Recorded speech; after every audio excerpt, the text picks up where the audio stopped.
segala potensi dunia yang kita miliki kita gunakan untuk melakukan ketaatan kepada Allah, untuk mendapatkan ridha Allah dan untuk mendapatkan surga yang merupakan tempat kembali yang paling nyaman. Dan siapa yang kemudian tidak sholat asar berjamaah, maka seperti kehilangan harta dari keluarganya. Jadi utamanya ini asar. Asar subuh ini adalah malaikat secara sip untuk melaporkan apa yang kita lakukan. Sholat subuh dan asar, malaikat melaporkan keadaan kita. Jadi sholat asar ini. Lalu kemudian yang 9, zikir petang.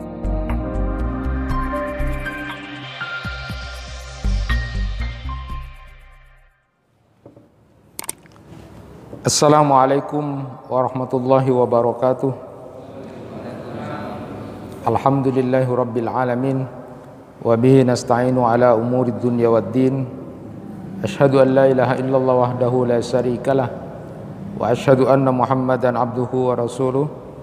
Allahumma salli wa sallim wa barik ala nabiyyina Muhammad wa ala alihi wa ashabihi ajma'in.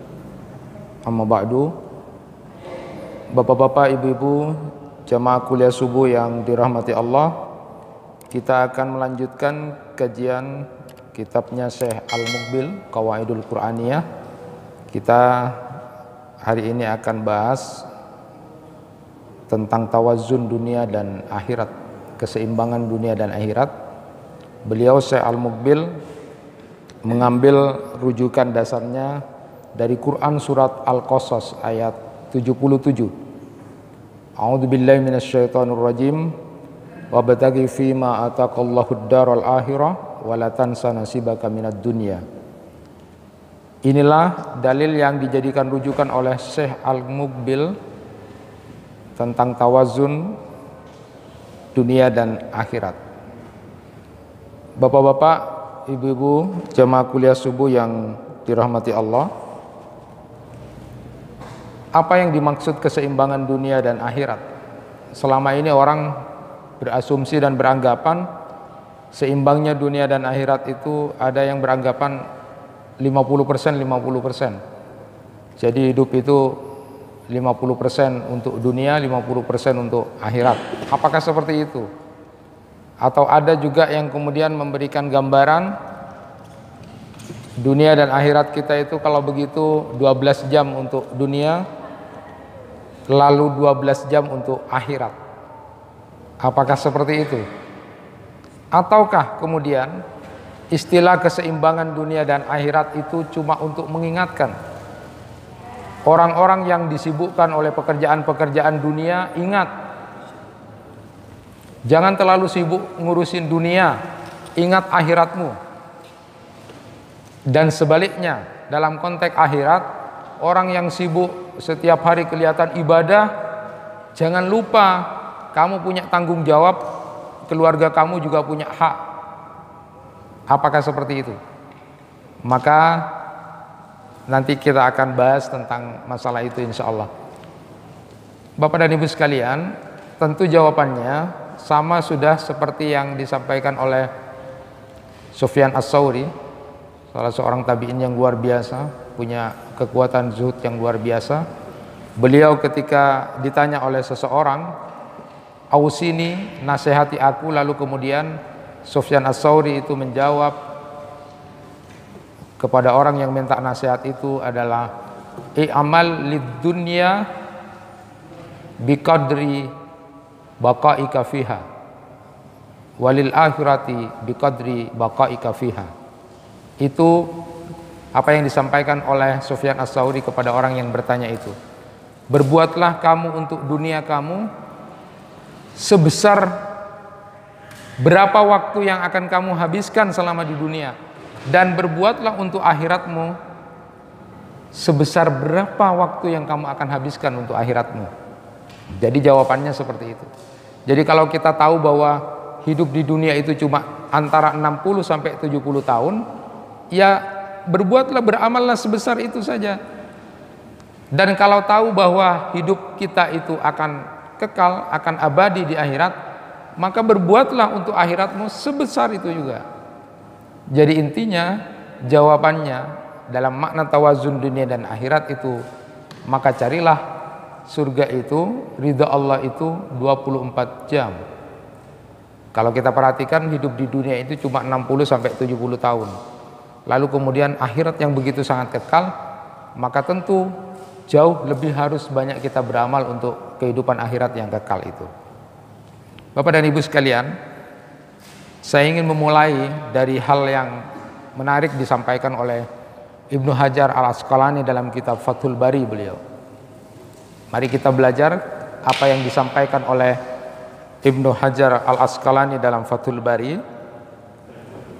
Beliau menyebutkan begini: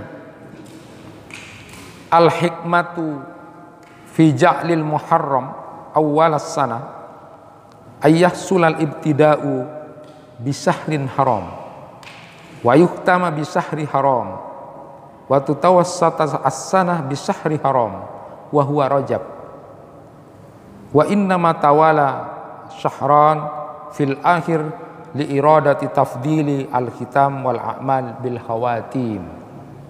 Ini kaitannya dengan waktu. Kita akan belajar tentang waktu dulu, memulai kajian tentang dunia, tawazun dunia dan akhirat ini.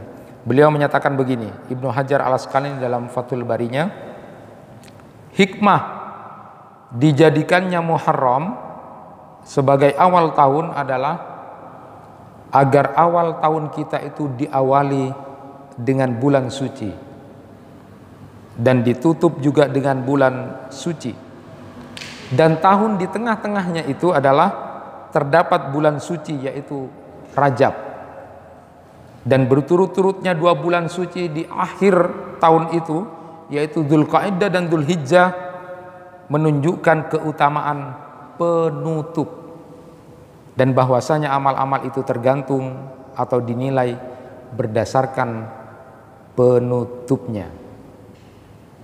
Nah, saya ingin belajar bersama apa yang disampaikan oleh Ibnu Hajar Al-Asqalani biar kita memahami salah satu hikmah tentang 4 bulan haram di antara 12 bulan yang kemudian kita pahami bersama. Jadi kita paham bersama, inna iddatas syuhur indallahi isna asyara syahran. Jadi menurut perhitungan yang sudah ditetapkan ya, ada 12 bulan. Mari kita sama-sama sedikit bulan ini yang disampaikan oleh Ibnu Hajar Al-Asqalani. Bulan pertama adalah Muharram. Ini 12 bulan. Inna iddatas syuhur indallahi isna asyara syahran. Muharram, lalu Safar, lalu Rabiul Awal, lalu Rabiul Tsani atau Rabiul Akhir, lalu kemudian Jumadil Ula, lalu kemudian Jumadil Tsaniyah atau Jumadil Akhirah, lalu kemudian Rajab, Sya'ban, Ramadan, Syawal, 11 Dzulqa'dah, lalu Dzulhijjah. Nah, mari kita perhatikan apa yang disampaikan oleh Ibnu Hajar Al-Asqalani dalam 12 bulan ini. Minha arba'atun hurum. Di 12 bulan ini ada 4 bulan haram. Nah, apa 4 bulan haram itu? Pertama adalah Muharram, lalu kemudian Rajab, lalu kemudian Dzulqa'dah dan Dzulhijjah. Hikmahnya kata beliau bahwa kita diharapkan nanti masuk apapun diharapkan dalam keadaan baik, dalam keadaan suci. Jadi masuk apapun, masuk bulan, masuk ke tempat harus baik. Hidup kita pun harus dimulai dengan baik. Nanti kalau kita mau berakhir, maka kita harus juga baik. Itu kata beliau. Jadi Muharram, Rajab, lalu Dzulqa'dah dan Dzulhijjah. Hikmah pertama adalah agar kita nanti memasuki sesuatu atau ada urusan apa harus yang baik yang pertama. Nanti kalau mau berakhir juga harus baik. Itu yang penting. Kita hidup harus baik, nanti kalau kita memang mati juga harus dalam keadaan baik. Nah, di tengah-tengahnya beliau sebutkan, jadi Rajab itu yang kalau tengah itu antara 6 dan 7. Nah, Rajab itu di bulan ke-7. Di tengah-tengahnya itu juga kita harus baik. Jadi kalau kita masuk apa saja, jadi pegawai misalnya, jadi masuk pegawai itu yang baik. Masuk apa saja harus baik. Nah, di tengah-tengah prosesnya juga harus baik, dan di akhir juga harus baik. Itu hikmah yang pertama yang beliau sebutkan. Karena di tengah-tengah, di awal, di tengah, lalu kemudian di akhir. Nah, yang kedua hikmah yang beliau tunjukkan yang luar biasa, kenapa kemudian bulan haram itu di akhirnya itu ada dua, Dzulqa'dah dan Dzulhijjah. Beliau sampaikan tadi yang sudah saya bacakan, bahwa hidup ini dalam urusan waktu itu akhirnya tergantung kepada akhirnya. Jadi menunjukkan keutamaan penutup. Apapun yang kita lakukan di dunia ini, maka endingnya sebenarnya adalah tergantung kepada akhirnya. Innamal a'malu bil hawatim. Maka beliau sebutkan kenapa kemudian di akhir ini bulan haramnya itu di akhir Dzulqa'dah dan Dzulhijjah dua, untuk menunjukkan bahwa penutup itu dalam hidup itu sangat menentukan kita. Makanya kemudian ada Dzulqa'dah dan Dzulhijjah di akhir. Itulah 4 bulan haram untuk sama-sama kita ketahui. Kita ingin lanjutkan sekarang. Bapak dan Ibu, sudah kita pahami itu. Jadi mari kita masuk di bulan haram ini dengan baik, di awal tahun ini dengan baik, lalu akhiri juga dengan baik. Apapun kita masuk dalam keadaan baik, lalu keluar dalam keadaan baik. Maka bahasanya kalaupun ada dalam keluarga kita ada masalah, kalau bisa kita nikah dengan baik-baik, kalaupun berpisah juga harus baik-baik. Jadi akhiri dengan baik. Masuk pegawai negeri harus baik, akhiri dengan baik. Masuk instansi apapun baik, akhiri dengan baik, dan prosesnya di tengah juga harus baik. Ini yang dinilai. Tetapi penentuan dan penekanannya adalah ditentukan kepada akhir. Di akhir itulah yang sangat menentukan. Bapak dan Ibu sekalian, maka tentu jangan kemudian sia-siakan kita memasuki bulan Muharram ini. Paling tidak seperti yang disabdakan oleh Rasulullah sallallahu alaihi wasallam, afdalus siyam ba'da Ramadan sahrullah al-Muharram. Jadi puncaknya puasa yang terbaik setelah bulan Ramadan itu adalah puasa di bulan Muharram. Mulai kesucian masuk di awal tahun itu dengan keadaan kita berpuasa. Nanti paling tidak di Asyura itu, menurut Ibnu Qayyim Al-Jauzi itu dalam kitab Zadul Ma'adnya, tingkatan puasa yang utama itu adalah puasa di Asyura, lalu kemudian Tasu'a, lalu kemudian sesudahnya. Itu yang paling tinggi kata beliau di Zadul Ma'ad. Lalu yang kedua adalah puasa cukup puasa Tasu'a dan Asyura. Dan yang ketiga cukup hanya Asyura saja yang tidak biasa puasa. Itu tingkatan yang beliau sampaikan. Nah, kita ingin menyimpulkan ini dulu sebelum kita lanjutkan tentang masalah ini. Jadi seperti yang saya sampaikan di pertemuan kemarin, kitabnya Syekh Mahmud Al-Misri itu Al-Khauf min Su'il Khatimah, cemas takut tentang Su'ul Khatimah itu, beliau salah satunya menyebutkan bahwa memang amal itu tergantung kepada akhir kita.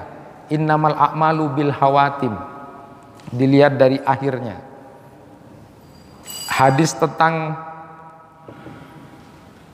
diingatkan oleh Rasulullah, ada orang yang kemudian amalnya bagus, sudah seperti sedikit saja dia ke surga, tapi di catatan Allah kemudian dia melakukan perbuatan ahli neraka, di akhir hidupnya lalu kemudian dia melakukan perbuatan ahli neraka dan masuk neraka. Naudzubillah min dzalik. Nah, sudah pernah saya sampaikan, itu bisa terjadi. Ulama hadis menyatakan siapa itu orang-orang yang kemudian melakukan amal yang seolah-olah surga sudah dekat dengan dia. Di antaranya disebutkan satu orang yang di akhir hidupnya mendapatkan yang namanya cobaan dan ujian yang berat. Dia orang baik, tapi kemudian di akhir hidupnya dia mengalami ujian yang berat, sehingga kemudian di akhir hidupnya dia tidak kuat lalu melakukan hal yang tidak baik, perbuatan ahli neraka, naudzubillah. Yang kedua juga ada orang yang kemudian di akhir hidupnya itu terkena syahwat dan syubhat, ujian syahwat dan syubhat. Yang ketiga ada orang yang mengucapkan kata-kata kufur sehingga kemudian dia menjadi murtad. Dan yang keempat ada orang yang beramal ternyata semua amalnya itu adalah riya, hanya untuk dipuji oleh orang lain, maka tidak ada nilai dan gunanya. Dan yang kelima itu adalah sebenarnya orang yang melakukan kebaikan ini sebenarnya dia adalah orang munafik. Dia melakukan perbuatan itu sebenarnya hatinya menolak untuk melakukan itu. Dia hanya ingin tampil yang baik di depan orang lain padahal dirinya sendiri tidak menyenangi apapun perbuatan yang dilakukan. Hati-hati Bapak dan Ibu sekalian, seperti yang disampaikan oleh Syekh Mahmud Al-Misri juga di dalam kitab beliau, di samping amal-amal itu tergantung kepada akhirnya, juga disebutkan bahwa amal-amal terakhir manusia itu adalah warisan apa yang dilakukan sebelumnya. Sehingga kemudian banyak ulama salaf itu kemudian kesehariannya itu ada kecemasan dan ketakutan seandainya kemudian amalnya itu di akhirnya menjadi tidak baik. Orang sekelas Sufyan Ats-Tsauri saja itu setiap hari itu, setiap malam dia khawatir, ada kekhawatiran, ya Allah jangan sampai saya masuk golongan orang-orang yang imannya dicabut di akhir hidup, karena tergantung kepada akhirnya sebenarnya. Kita semua tidak tahu, jadi ada kecemasan, ketakutan, ya Allah jangan sampai saya di akhir hidup saya dicabut imannya, karena kita tidak ada yang tahu. Maka Malik bin Dinar juga begitu, setiap mau sholat, selesai sholat malam itu selalu kemudian curhat sama Allah, ya Allah engkau tahu siapa penghuni surga, siapa penghuni neraka, dan aku tidak tahu aku ada di mana tentang itu. Itu yang kemudian disampaikan oleh Malik bin Dinar ketika kemudian setelah selesai melaksanakan sholat malam itu. Maka tentu yang harus kita kuatkan itu adalah roja kita kepada Allah, harapan kita kepada Allah agar kita mendapatkan rahmat dari Allah Subhanahu wa taala. Menurut Ibnu Qayyim Al-Jauzi juga disebutkan, beliau menyatakan yang namanya roja itu ada 3 macam. Ada 2 roja yang terpuji dan 1 roja yang kemudian tercela. Harapan yang benar seorang hamba itu adalah 2 yang terpuji. 1, hamba Allah yang kemudian melakukan terus ketaatan. Dia berharap mendapatkan ridha Allah, rahmat Allah. Dia melakukan ketaatan dan dia berharap. Itu roja yang terpuji. Yang kedua, ada orang yang melakukan kesalahan atau dosa lalu dia bertaubat. Setelah bertaubat dia tidak mau melakukan lagi dan menjaga perbuatannya. Itu adalah roja yang terpuji. Dia mengharapkan ampunan dari Allah, lalu dia tidak lagi mengulangi kesalahannya. Itu roja yang terpuji.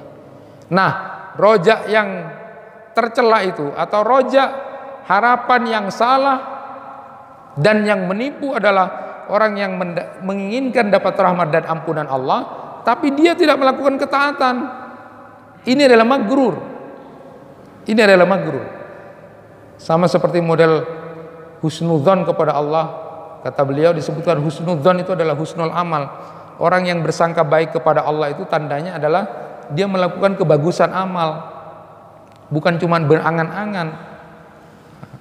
Nah, disebutkan ketika ada hadis qudsi, ana inda dzanni abdi bi, ya, aku Allah tergantung kepada sangkaan hambaku. Hadis qudsi itu kemudian oleh Qadhi bin Iyad itu ditafsiri, artinya kita diharuskan untuk bersangka baik kepada Allah dan berharap kepada Allah. Maknanya adalah orang yang mau bertobat akan diberikan taubat oleh Allah. Orang yang meminta ampunan, Allah akan ampuni. Orang yang meminta kecukupan dalam hidupnya akan diberikan kecukupan. Apapun yang diminta, asalkan sangka hambaku itu baik. Itu yang disebutkan. Tetapi penting untuk sama-sama kita ketahui, di samping punya husnudzan kepada Allah, dalam kehidupan keseharian ini juga harus bersih hatinya dengan husnudzan sesama manusia. Saya tidak habis pikir kemudian hebatnya orang seperti Umar bin Abdul Aziz itu. Umar bin Abdul Aziz itu menasehati, bila kamu mendengar ada orang yang berkata-kata kepada dirimu, maka selama pikiranmu bisa menafsiri yang positif, menafsiri yang baik, tafsiri yang baik. Jangan sampai tafsir yang jelek. Bila kamu masih mampu untuk memberikan tafsiran yang baik terhadap omongan orang, maka tafsir yang baik, jangan yang jelek. Itu nasihat yang luar biasa. Sesama manusia, mungkin beda caca, ada caca yang kemudian bisa kamu tafsiri itu masih positif, tafsir yang positif. Jangan keburu yang negatif. Itu Umar bin Abdul Aziz. Bahkan sahabat Ibnu Mas'ud radhiyallahu an itu pernah kemudian menasehati, bila kamu melihat orang yang terjerembab ke dalam dosa dan kesalahan, maka jangan kamu katakan kepada dia, ya Allah hinakan dia, jelekkan hidup dia. Tetapi sebagai seorang saudara yang baik, ketika melihat ada orang yang masih belum dapat hidayah itu, mintalah semoga nanti Allah memberikan petunjuk kepada dia dan diampuni dosa-dosanya. Itu orang yang baik.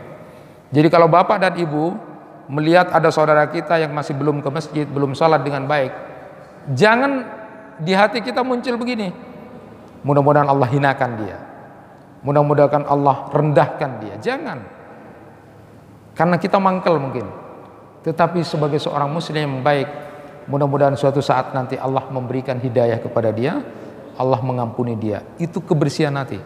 Husnudzan kepada Allah, juga sesama manusia juga punya kekuatan husnudzan. Itulah orang-orang yang nanti akan diselamatkan oleh Allah Subhanahu wa taala. Ma'asyiral muslimin rahimakumullah, maka tentu orang yang kemudian punya kekuatan rojak kepada Allah yang kuat itu tidak hanya berpikir bagaimana menghabiskan waktunya itu selama di dunia 24 jam mencari ridha Allah atau ingin mendapatkan surga. Tidak hanya itu, tapi dia berpikir nanti seandainya dia mati, maka amalnya selalu mengikuti dia. Adimul himmah la yakna'u bimil'i awqatihi bitta'at wa innama yufakkiru illa tamuta hasanatuhu bimautihi. Tanda besarnya semangat orang beramal itu adalah dia tidak cuma berpikir akan menghabiskan waktu-waktunya untuk taat kepada Allah, tetapi dia juga berpikir bagaimana nanti ketika dia sudah mati, amalnya tidak ikut mati, tapi amalnya terus berlanjut. Itulah orang yang punya semangat beramal dan kecerdasan berpikir yang luar biasa. Salah satu di antaranya, saya ingin sampaikan, salah satu di antara amal yang orang bisa berpikir bahwa kalau dia mati amalnya terus berlanjut adalah mencoba mewakafkan tanah pekuburan. Bapak dan Ibu sekalian, sudah kita maklumi bersama, orang ingin kemudian amalnya tidak mati walaupun dia sudah mati, mendirikan masjid, madrasah, panti asuhan, sumur, apapun yang bermanfaat, dia kemudian tidak berhenti di situ, amalnya terus. Ada sesuatu yang menarik, kitabnya Syekh Abdullah As-Sahibani, beliau menulis kitab Ahkamul Maqabir fis Syariatil Islamiyah, hukum-hukum tentang kuburan. Nah, salah satu di antaranya mewakafkan tanah untuk dijadikan lahan pekuburan, bahkan suatu saat itu menjadi amalan utama di saat-saat sudah tidak ada lagi tanah untuk digunakan sebagai tempat pekuburan. itu bisa menjadi amalan yang utama. Saya tertarik kemarin karena ada orang yang datang pada saya, dia kemudian bersama beberapa orang sumbangan uang untuk beli tanah, lalu dijadikan tanah pekuburan. Nah, ini yang menjadi menarik. Sumbangan uang, beli tanah untuk pekuburan. Ternyata sejak zaman Rasulullah ini sudah menjadi sesuatu yang penting untuk kita sama-sama pahami. Di Surabaya, saya kemarin ketemu teman saya bilang itu sudah 5 juta. Itu bagaimana tentang masalah itu? Beli tanahnya untuk pekuburan.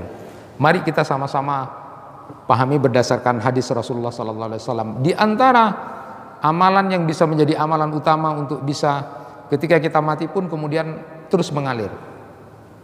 Pertama, hadis Abu Rafi radhiyallahu an, beliau berkata, Nabi SAW bersabda, "Man ghasala musliman fakatama alaihi ghafaralahu Allah arba'ina marrah. Wa man hafara lahu fa'ajannahu ujri alaihi ka'ajri maskan askanahu iya ila yaumil qiyamah. Wa man kafanahu kasahullah yaumal qiyamah min sundusin wastabrakil jannah." Rawahul Hakim wa Tabrani. Bapak dan Ibu sekalian, ini hadis sering saya sampaikan kepada orang-orang yang bekerja dalam masalah kematian. Hebat, ini luar biasa. Rasulullah menyatakan, barang siapa yang memandikan jenazah, memandikan mayat seorang muslim, lalu merahasiakan aibnya, niscaya Allah akan mengampuni dia 40 kali. Ada yang bilang 40 macam dosa. Jadi orang yang suka memandikan jenazah, memandikan mayat, dia punya profesi begitu, dia ikhlas lakukan, lalu dia merahasiakan aib jenazah itu. Karena jangan dikotori dengan kemudian sudah memandikan jenazah terus dibilang ada ininya, ada anunya. Tidak boleh. Makanya yang memandikan itu harus keluarga atau rahasia. Ada orang yang punya profesi begitu lalu merahasiakan, maka pahalanya itu 40 macam dosa dia akan ampuni oleh Allah.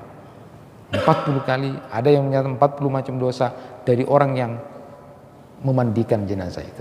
Maka mulia amalan seperti ini. Dilanjutkan di hadis itu, siapa orang yang menggali kubur mayat lalu dia menguburkannya, maka dia diberi pahala seperti dia memberi tempat tinggal sampai hari kiamat. Apa ndak hebat itu? Bapak dan Ibu punya kos-kosan. Sekarang ada orang mendirikan kos-kosan. Itu 1 bulannya misalnya 500. Lah kalau kemudian ikhlas memberikan tanah untuk orang yang sudah mati, berapa ratus ribu yang sudah disumbangkan sampai hari kiamat nanti. 500 per bulan dia sudah sewa tanah. Bapak dan Ibu lalu kemudian jadi donatur, mencari tanah untuk dijadikan wakaf pekuburan. Lalu kemudian dari hasil itu kemudian dipakai oleh salah seorang saudara kita yang sudah mati, menggalikan kubur, lalu kemudian menguburkan, maka pahalanya tinggal mengalihkan itu. Kalau kos-kosan yang cari dunia saja 500 kali, 500 per bulan. Nah kalau sampai kiamat sudah menyewakan tanah, di dalam hadis sudah disebutkan, siapa yang menggalikan kubur mayat seorang muslim lalu dia menguburkannya, maka dia dapat pahala seperti orang yang memberikan tempat tinggal, memberikan kos-kosan sampai hari kiamat. Berapa uang yang sudah luar biasa itu orang yang berpikir kemudian untuk menjadikan tanah wakaf pekuburan itu pada saatnya nanti. Nanti kita akan bacakan itu. Siapa orang yang mengkafani jenazah, maka Allah akan memberinya pakaian pada hari kiamat dengan pakaian sutra halus dan sutra yang tebal di surga. Luar biasa. Mengkafani. Nah kalau kita umumnya adalah mensolatkan dan ikut ke kuburan, mendapatkan 2 qirat emas, jadi 2 gunung emas. Tetapi dalam konteks ini saya menyampaikan di antara amal yang kemudian bisa terus kekal walaupun kita sudah mati adalah memberikan wakaf pertanahan untuk dijadikan lahan pekuburan. Orang yang berpikir seperti ini salah satunya adalah cerdas. Yang umum yang ada adalah untuk tanah masjid, tanah sekolah, apapun bisa. Tetapi ini juga menjadi luar biasa. Suatu saat ketika tanah sudah sulit untuk didapatkan, maka bisa menjadi amal utama adalah menyewakan tanah untuk dijadikan wakaf bagi orang-orang yang mati. Itu cerdas berpikirnya. Sumbangan buat beli tanah lalu kemudian dipakai. Karena pahalanya tadi luar biasa. Sampai hari kiamat seolah-olah dia memberikan tempat tinggal kepada saudaranya. Maka 4 madhab, Imam Hanafi, Imam Malik, Imam Syafi'i dan Imam Ahmad itu sepakat bahwa mewakafkan tanah untuk dijadikan lahan pekuburan itu disunnahkan dan termasuk amal jariyah. Berdasarkan keumuman dalil bahwa suatu saat ketika Umar bin Khattab itu mendapatkan bagian tanah yang sangat luas di negeri Khaybar pada waktu itu, beliau minta fatwa kepada Rasulullah SAW, maka Nabi kemudian menganjurkan untuk mewakafkannya di jalan Allah. Itu ketika Umar bin Khattab minta nasihat kepada Rasulullah SAW. Ada beberapa hal berkait dengan pekuburan, saya sampaikan dulu. Di kitabnya Akamul Maqabirnya Syekh Abdullah Sanabili itu, untuk kita, pertama, ulama madhab Hambali atau Imam Ahmad itu membolehkan orang yang masih hidup membeli tanah untuk dirinya, untuk kuburannya, dan berwasiat supaya dikuburkan di tempat yang dia beli itu. Dalilnya adalah seperti yang dilakukan oleh Utsman bin Affan radhiyallahu an, Aisyah radhiyallahu anha, Umar bin Abdul Aziz yang berwasiat, nanti kalau saya mati di pekuburan Baqi. Jadi boleh orang berwasiat, saya nanti kalau mati kuburkan di sini. Ya tentu masih kosong gitu kan. Makanya kalau ada yang sampai mau beli tanah sekalian, itu kalau di Jakarta, di Surabaya sudah mulai habis. Boleh membeli tanah untuk kuburannya sendiri. Berdasarkan dalil nasihatnya Nabi kepada Abu Dzar begini. Ya Abu Dzar, qultu labbaik ya Rasulullah wa sa'daik. Faqala kaifa anta idza asaban nas mautun yakunul bait fihi bil wasif yakni al qabr. Qultu Allah wa rasuluhu a'lam aw ma khara Allah wa rasuluhu qala alaika bis sabri aw qala tasbir.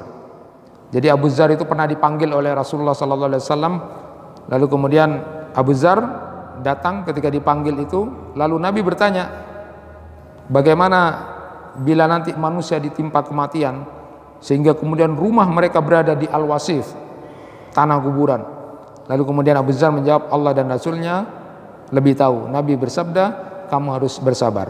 Jadi nanti suatu saat akan ada rumah-rumah itu sudah seperti kuburan, karena sudah tidak ada tanah lagi yang mau ditempati untuk jenazah. Lalu kemudian di sekitar itu banyak nanti dijadikan tanah kuburan. Bagaimana kalau sudah seperti itu? Ya bersabarlah. Maka penting untuk sama-sama kita pahami itu. Bapak dan Ibu sekalian, ketika menguburkan harus jelas tanahnya siapa. Jangan sampai kemudian dikuburkan di tanah yang tidak jelas bahwa itu wakaf untuk pekuburan. Karena bisa jadi kalau itu hak miliknya orang nanti dikuburkan, itu bisa menjadi dikuburkan di tanah gosok, tanah curian. Nanti kalau orangnya yang punya ini mau ngambil, boleh sah untuk diambil dan jenazahnya untuk diangkat keluar tempat. Jadi hati-hati, jangan menguburkan jenazah di tanah yang tidak jelas. Jadi kuburkan di tanah pekuburan yang jelas, ya, karena nanti bisa menjadi tanah yang gosok. Nabi SAW bersabda, la yahillu malu mri'in muslim illa anti binafsi minhu. Tidak halal harta seorang muslim buat orang lain kecuali dengan kerelaan hati. Jadi kalau tanah ini bukan tanah pekuburan dibuat, dipakai, ya nanti diambil, boleh itu. Imam Syafi'i membolehkan walaupun tidak suka karena ada kehormatan jenazah, tetapi jangan sampai dikuburkan di tempat yang bukan tanah pekuburan. Maka disebutkan juga terlarang atau tidak sah untuk menjual tanah kuburan yang jelas-jelas oleh pemiliknya diwakafkan sebagai tanah pekuburan. La yuba' asluha wala yuhab wala yuras. Jadi kalau sudah diwakafkan untuk pekuburan, tidak boleh dijual, tidak boleh untuk dibeli orang lain, tidak boleh dihibahkan, tidak boleh diwariskan, ya. Tetapi menurut fuqaha Imam Ahmad, menurut mazhab Hambali itu boleh sih menjual tanah yang ada kuburannya, dengan catatan kata Imam Ahmad bahwa itu adalah hak milik pribadi. Tanahnya milik pribadi dan belum diwakafkan, ya, itu milik pribadi belum diwakafkan, dan kemudian jenazah di situ masih sedikit, masih boleh. Tetapi apabila menjual kuburan atau tanah yang sudah diwakafkan, maka itu tidak boleh. Ini lagi yang penting untuk kita sama-sama ketahui. Bagaimana kalau menjual tanah pekuburan yang sudah tidak bermanfaat? Misalnya sama-sama patungan buat tanah di areal pekuburan, tapi banyak orang yang tidak mau dimakamkan di situ karena struktur tanahnya tidak bagus atau jauh. Boleh tidak menjual tanah pekuburan yang sudah diwakafkan tapi kemudian tidak banyak dipakai oleh orang? Maka ada dua pendapat, ada yang membolehkan, ada yang tidak. Ya. Yang membolehkan itu beralasan bahwa dulu pernah terjadi di zaman Rasulullah SAW, tatkala Nabi SAW membeli sebidang tanah untuk pembangunan masjid, padahal tanah itu ada bekas kuburannya, maka dibolehkan. Dulu Rasulullah pernah diriwayatkan annahu amara bina'il masjid fa arsala ila mala'in min bani Najjar faqala ya bani Najjar saminuna bi hataitum hadha qalu la wallah la natlub samanahu illa ila Allah faqala Anas fakana fihi ma'akul lakum kuburul musyrikin wa fihi kharbun wa fihi nakhlun fa amara Nabi sallallahu alaihi wasallam bi kuburil musyrikin fa nusibahu summa bil kharib fasuwiyat wa bin nahli fakuti'a. Tatkala suatu saat Nabi datang ke Madinah, beliau perintahkan supaya segera dibangun masjid di sini. Lalu beliau mengutus utusannya kepada warga Bani Najjar, juallah kepadaku tanah kalian. Mereka lalu berkata, demi Allah kami tidak akan menjual kecuali kepada Allah. Lalu Anas radhiyallahu anhu berkata, pada sebidang tanah itu ada apa yang aku katakan pada kalian, berupa kuburan-kuburan orang musyrik di sini dulu, rumah-rumah yang buruk, dan ada pohon-pohon kurma. Maka lalu Nabi SAW memerintahkan supaya digali kubur-kubur orang musyrik itu, diratakan rumah-rumah yang runtuh, dan ditebang pohon kurmanya. Maka mereka pun melakukannya. Artinya, kalau sudah ada tanah wakaf untuk pekuburan lalu kemudian itu tidak bermanfaat, lalu kemudian tidak dipakai, maka boleh untuk dijual.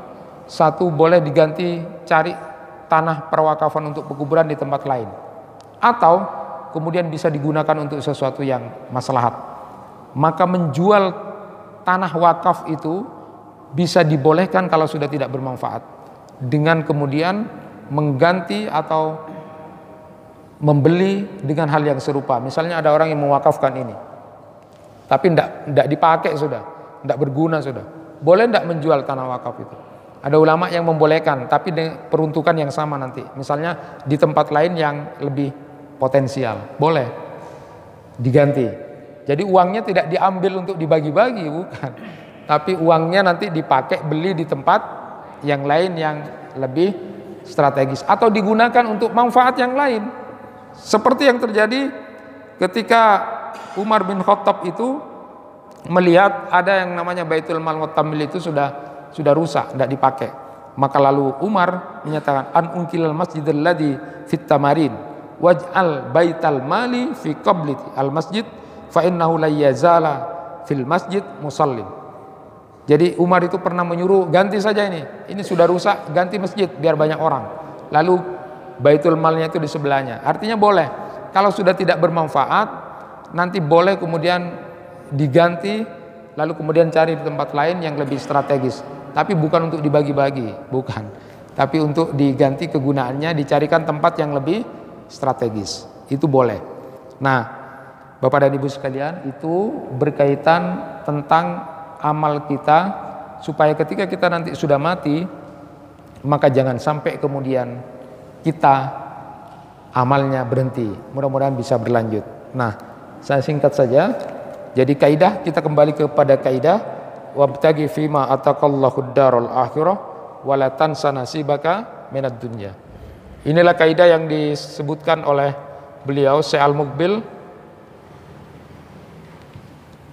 wabtaghi fima ataqallahu ad-darul akhirah wala tansa nasibaka minad dunya. Nah, ini sering ayat ini dipakai untuk istilah seimbangnya dunia dan akhirat. Padahal para mufassir itu tidak ada satupun yang menyatakan bahwa seimbang itu harus seperti 50%, 50%, atau kemudian 12 jam, 12 jam. Tidak ada. Ternyata, misalnya Ibnu Katsir itu menyatakan bahwa ayat ini sesungguhnya adalah menyuruh, memerintahkan kepada manusia untuk menggunakan semua potensi dunianya, menggunakan semua potensi dunia yang dia miliki, terutama hartanya, karena ini berkaitan ayat sebelumnya tentang Korun yang kemudian lupa diri, tidak mau menginfakkan dan mensedekahkan hartanya yang banyak. Nah, jadi kata beliau Ibnu Katsir itu bahwa semua potensi dunia yang dimiliki oleh seseorang itu, terutama hartanya, harus digunakan untuk ketaatan kepada Allah. Jadi tidak menyuruh untuk kemudian 50%, 50% atau 12 jam, 12 jam, bukan. Justru para ulama itu menyatakan apapun yang kita punyai dan kita miliki, terutama harta kita, itu digunakan untuk taat kepada Allah. Hanya saja kemudian hak-hak hidup kita jangan dilupakan. Makan, minum, berpakaian. Tidak lantas kemudian kita beribadah terus taat pada Allah, tidak makan, tidak minum, tidak berpakaian. Keluarga kita juga punya hak. Inilah yang disebut dengan walatan sanasibaka minad dunya. Ya. Jadi larangan yang sifatnya boleh. Biasanya kalau dilarang itu ya dilarang, tapi ini ternyata larangan yang sifatnya membolehkan. Ya. Biasanya dilarang jangan dilakukan, kalau ini larangan yang sifatnya membolehkan. Tidak boleh melupakan. Sama juga Syekh Abdurrahman As-Sa'di itu, kalau ini Ibnu Katsir, kalau Syekh Abdurrahman As-Sa'di itu saya lihat juga di tafsir beliau menyatakan bahwa jangan sampai hal-hal dunia melupakan kita tentang akhirat kita. Jadi dilihat dari beberapa tafsir itu, tidak ada para mufassir yang kemudian mengatakan bahwa ini harus imbang dunia dan akhirat, tidak ada. Jadi justru maknanya adalah gunakan semua potensi yang kita miliki untuk bisa mendapatkan ad-darul akhirah, terutama apa yang kemudian yang diberikan Allah kepada kita. Maka intinya adalah kaidah yang disampaikan oleh Syekh Al-Muqbil itu, ingat bahwa tawazun, seimbangnya dunia dan akhirat itu maknanya adalah kita pergunakan seluruh yang kita punyai, waktu, tenaga, harta, untuk ketaatan kepada Allah Subhanahu wa taala. Artinya tawazun dunia dan akhirat itu maknanya adalah carilah surga, carilah ridha Allah, carilah surga sebagai tempat kembali yang terbaik itu 24 jam. Carilah surga itu, carilah ridha Allah itu 24 jam. Kenapa? Karena tadi sudah disebutkan oleh Sufyan Ats-Tsauri, beramallah, berbuatlah untuk duniamu sebatas kamu kira berapa waktunya. Kalau sudah 60-70 tahun ya sudah cukup itu aja. Lalu kemudian untuk akhiratmu berapa hidupnya? Lama, abadi. Maka tentu 24 jam waktu kita gunakan untuk mencari surga. Dimulai dari waktu subuh. Jadi dimulai dari waktu subuh atau waktu pagi, sudah seperti biasa sholat subuh berjamaah seperti yang kita lakukan insya Allah. Setelah sholat subuh berjamaah itu lalu kemudian zikir pagi, lalu bisa baca Quran, lalu bisa menunggu, bisa sholat suruh. bisa kemudian juga salat duha. Walaupun salat suruk dan salat awal duha itu ada yang berpendapat bahwa suruk itu adalah awal duha, tapi ada yang membedakan suruk ya suruk, duha ya duha. Silakan, karena dalilnya sama-sama punya kekuatan. Nah, setelah kemudian zikir pagi, lalu bisa suruk, bisa duha. Duha tentu seperti yang saya sampaikan kemarin, paling tidak 4 rakaat. 2 rakaat itu untuk menunjukkan kita sudah bersyukur pada Allah, sudah bisa hidup hari ini diberi kecukupan, tanda sedekah kita kepada Allah. Dengan 360 tulang yang diberikan ini sudah sehat. 2 rakaat. 2 rakaatnya adalah untuk bisa diberikan kecukupan. Rasulullah SAW dalam hadisnya menyebutkan siapa yang salat duha 4 rakaat, nanti Allah akan cukupkan hidupnya hari itu. Jadi paling tidak 4 rakaat. Lalu berzikir, zikir yang sudah saya sampaikan kemarin. Lalu terus setelah itu adalah bekerja. Bekerja ini adalah dalam rangka mencari ridha Allah juga, dalam rangka untuk mencari surga. Karena bekerja itu adalah untuk menafkahi, itu kewajiban, menafkahi keluarga kita setelah kita sholat duha. Jadi sangat tidak disukai orang yang kerjaannya malas-malasan. Seperti yang disampaikan kemarin, kaidah faida faragta fansab. Jadi kalau sudah melakukan apa, lakukan lagi yang lain. Jadi Islam sangat tidak suka kepada orang-orang yang hanya berleha-leha, bersantai-santai. Tidak boleh berhenti. Kenapa? I'mal li akhirah, untuk akhirat kita lakukan adalah biqadri baqiya fiha. Terlalu lama. Jadi kalau kemudian berleha-leha jangan sampai. Nah, setelah itu persiapan sholat duhur. Jangan lupa kalau bisa 4 rakaat sebelum duhur, lalu kemudian zuhur, lalu kemudian setelah selesai sholat duhur. Begitu berikutnya qailullah boleh. Qailullah itu boleh sebelum duhur. Kalau bapak-bapak yang sudah pensiun yang tidak kerja boleh sebelum duhur, boleh juga sesudah duhur. Diniatkan, ini saja juga punya niat. Dia nikmati karena kelelahan, lalu berniat nanti malam bisa bangun, maka kemudian tidur. Lalu kemudian asar juga begitu, jangan sampai kelupaan asar, karena di dalam hadis disebutkan siapa yang kemudian tidak sholat asar berjamaah, maka seperti kehilangan harta dari keluarganya. Jadi utamanya ini asar. Asar subuh ini adalah malaikat secara sip untuk melaporkan apa yang kita lakukan. Sholat subuh dan asar, malaikat melaporkan keadaan kita. Jadi sholat asar ini. Lalu kemudian yang 9, zikir petang, persiapan maghrib. Ya seperti itu terus. Maghrib, lalu setelah maghrib kalau bisa kita menunggu waktu isya. Ini juga amalan utama yang sudah pernah disampaikan kemarin. Lalu kemudian isya. Siapa yang sholat isya berjamaah, seperti separuh waktunya dia sudah gunakan untuk sholat malam. Tapi kalau sholat subuh berjamaah, maka seperti seolah-olah seluruh malamnya dia gunakan untuk sholat. Nah, setelah isya ini apa yang dilakukan? Tidak boleh begadang. Begadang hanya dibolehkan untuk keluarga. Begadang dengan keluarga, dengan istri Pak, dengan anak-anak boleh. Ini pahalanya besar. Kadang-kadang kita sering begadang sama orang lain, tapi sama keluarga dibiarkan, mereka punya hak juga. Jadi mula'abatur rajul ila imraatihi. Jadi bercandanya dengan istri itu adalah baru kemudian tidur.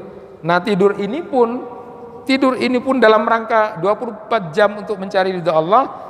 Wudu dulu, setelah wudu lalu kemudian baca surat Al-Mulk, boleh kemudian baca-baca yang lain sampai tertidur. Saat manusia tertidur, hamba ini tertidur, maka nilainya seperti orang berzikir. Kalau dia tidurnya dalam keadaan bersuci, para malaikat mendoakan dia ketika dia bersuci sebelum tidur. Lalu kemudian ketika dia tidur dinilai berzikir kepada Allah kalau tidurnya karena zikir. Tapi kalau tidurnya nonton sepak bola Pak, tak tidur. Pas bangun jam 2 ada punya, tidak dosa, tapi dia nilainya cuma segitu aja. Nah, tapi kalau kemudian tertidurnya karena zikir, ini luar biasa. Bangun setelah itu kembali ke sholat subuh. Maka itulah tawazun dunia dan akhirat. Artinya segala potensi dunia yang kita miliki kita gunakan untuk melakukan ketaatan kepada Allah, untuk mendapatkan ridha Allah dan untuk mendapatkan surga yang merupakan tempat kembali yang paling nyaman. Inilah yang bisa disampaikan. Mudah-mudahan seperti yang disampaikan oleh Ibnu Hajar Al-Asqalani, kita masuk di bulan Muharram dengan baik, dan pada saat nanti kita dipanggil oleh Allah mengakhiri juga dengan baik, dan terutama di akhir-akhir waktu kita hidup ini punya nilai yang luar biasa. Karena apa? Amal kita ditentukan di akhirnya. Itu yang bisa disampaikan sebagai kaidah buat kita semua tentang masalah tawazun dunia dan akhirat. Kita akhiri dengan sama-sama membaca doa kafaratul majelis. Subhanakallahumma wa bihamdika asyhadu an la ilaha illa anta astaghfiruka wa atubu ilaik. Kurang lebihnya mohon maaf. Wassalamualaikum warahmatullahi wabarakatuh.